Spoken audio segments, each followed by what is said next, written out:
வணக்கம் நேயர்களே, இது உங்கள் தமிழன் சேனல்ஸ். இன்றைக்கி உள்ள சிந்தனை தொடரில் நம்ம பார்க்க போகிறது வாக்குறுதி. வாக்குறுதின்னு இந்த அரசியல்வாதிகள் வாக்குக்காக கொடுக்கக்கூடிய வாக்குறுதிகள் அப்படின்னு நினச்சிடாங்க. இது அது சம்மந்தப்பட்டதில்லை. ஒரு தனி மனிதன் ஒரு தனிநபருக்கு கொடுக்கக்கூடிய வாக்குறுதிகள். சில தனி மனிதர்கள் ஒரு வாக்குறுதி கொடுப்பாங்க, இதை செய்கிறேன் அதை செய்கிறேன் அப்படின்னு சொல்லி சில வாக்குறுதிகள் சில மனிதர்கள் கொடுப்பாங்க. அதை பற்றி தான் இன்றைக்கி நம்ம பார்க்க போகிறோம். அதாவது சிவாஜி கணேசன் நடித்த படம் அவன்தான் மனிதன்கிற படத்தை நீங்கள் பார்த்துருப்பீங்க. அதில் சிவாஜி பெரிய செல்வந்தராக இருப்பார்.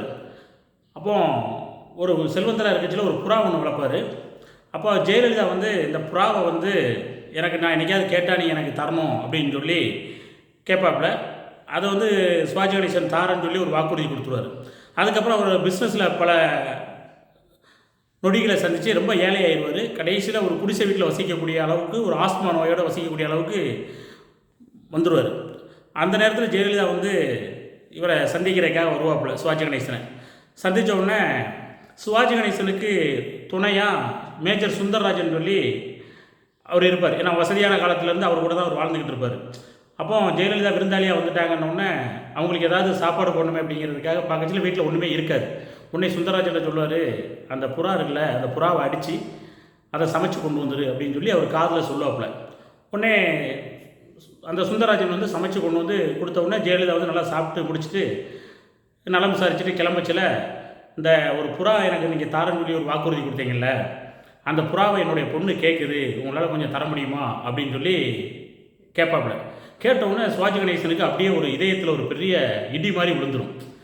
ஏன்னா ஏற்கனவே தாரன்னு சொல்லி வாக்குறுதி கொடுத்தவுடனே இப்போ அதே புறாவை சமைச்சவங்களுக்கு கொடுத்துட்டோமே, நம்மளால் கொடுக்க முடியாது அப்படிங்கிற ஒரு இதில் கொடுத்த வாக்குறுதியை செய்ய முடியலையே அப்படின்னு சொல்லி ஒரு தயக்கத்தில் அப்படியே அந்த இடத்துல சுருண்டு இறந்துடுவார். இது ஒரு வகை. ஒரு பெரிய நகரம், ஒரு நகரத்தில் சரியான பனிப்பொழிவு, இருட்டில் இரவாயிருச்சு, சரியான பனிப்பொழிவு. அப்போ ஒரு வயதான ஒரு முதியவர், ஒரு 80 வயது முதியவர் ஒரு பெரிய ஒரு பணக்காரர் வீட்டு வாசலில் படுத்து கிடக்காரு. அந்த பணக்காரர் அவருடைய பணியை முடிச்சுட்டு நைட்டு வீட்டுக்கு வரச்சில் வெளியே பார்க்காரு, இந்த முதியவர் படுத்து கிடக்காரு.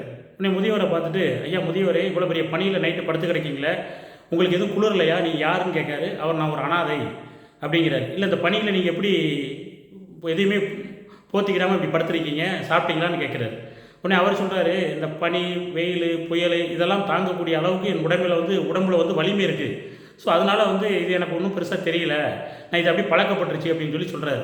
சரி நீ இருங்க, நான் வீட்டுக்குள்ளே போயிட்டு உங்களுக்கு தேவையான அந்த போத்துறதுக்கு கம்பளி, அதுக்கப்புறம் சாப்பிட்றதுக்கு உணவெல்லாம் எடுத்துகிட்டு உங்களுக்கு கொண்டு வர அப்படின்னு சொல்லிட்டு இவர் வீட்டுக்குள்ளே போகிறாரு. காரை கொண்டு போய் விட்டுட்டு போகிறாரு. இவருக்கு வேறு வேலைகள் வந்துடுது. அந்த வேறு வேலைகள் செஞ்ச உடனே இது வேறு மறந்துட்டு வீட்டில் போய் சாப்பிட்டு அவர் தூங்கிறார்.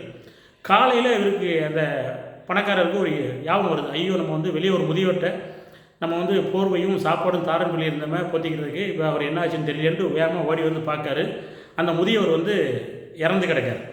இறந்து கிடந்த உடனே இவர் அதிர்ச்சி ஆயிடுறாரு. அவருக்கு முதியவரோட கையில் எழுதியிருக்காரு, அதாவது என்னுடைய உடம்பில் பலமும் வலிமையும் இருந்துச்சு, ஆனால் என்னுடைய வலிமையை விட நீங்கள் எனக்கு கொடுத்த வாக்குறுதி எனக்கு பெரிய வலிமையாக தோணுச்சு, அதை நான் நம்பினேன் அப்படிங்கிற ஒரு வார்த்தையோடு முடிச்சிருக்காரு.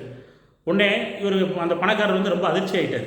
இப்போ இதுலேருந்து என்ன தெரியுதுன்னா, முதல்ல உள்ளவர் தான் கொடுத்த வாக்குறுதியை நிறைவேற்ற முடியலையே அப்படின்னு சொல்லி இறந்துடுறாரு. ரெண்டாவது உள்ளவர் வாக்குறுதி கொடுத்து அந்த வாக்குறுதியை நம்பினவர் இறந்துடுறாரு. இதில் வாக்குறுதி கொடுத்தவர் இறந்துடுறாரு, இந்த வாக்குறுதி நம்பினவர் இறந்துடுறாரு. அதனால் மக்களே, நம்ம ஏதாவது வாக்குறுதி யாருக்காவது நம்ம கொடுக்கணும் அப்படின்ட்டு இருந்தோம்னா, முதல்ல இதை நம்மளால் கொடுக்க முடியுமாங்கிறத தெரிஞ்சுக்கிட்டு அந்த வாக்குறுதியை கொடுக்கணும். ஒருவேளை அந்த வாக்குறுதி கொடுத்தால் அது எந்த சூழ்நிலையாக வந்தாலும் சரி, அந்த வாக்குறுதியை நம்ம நிறைவேற்றணும். அப்படி இல்லைன்னா யாருக்கும் வாக்குறுதி கொடுக்கக்கூடாது அப்படிங்கிற சிந்தனையுடன் இந்த நாளை தொடர்ந்து மீண்டும் ஒரு நிகழ்ச்சியில் சந்திப்போம். நன்றி, வணக்கம்.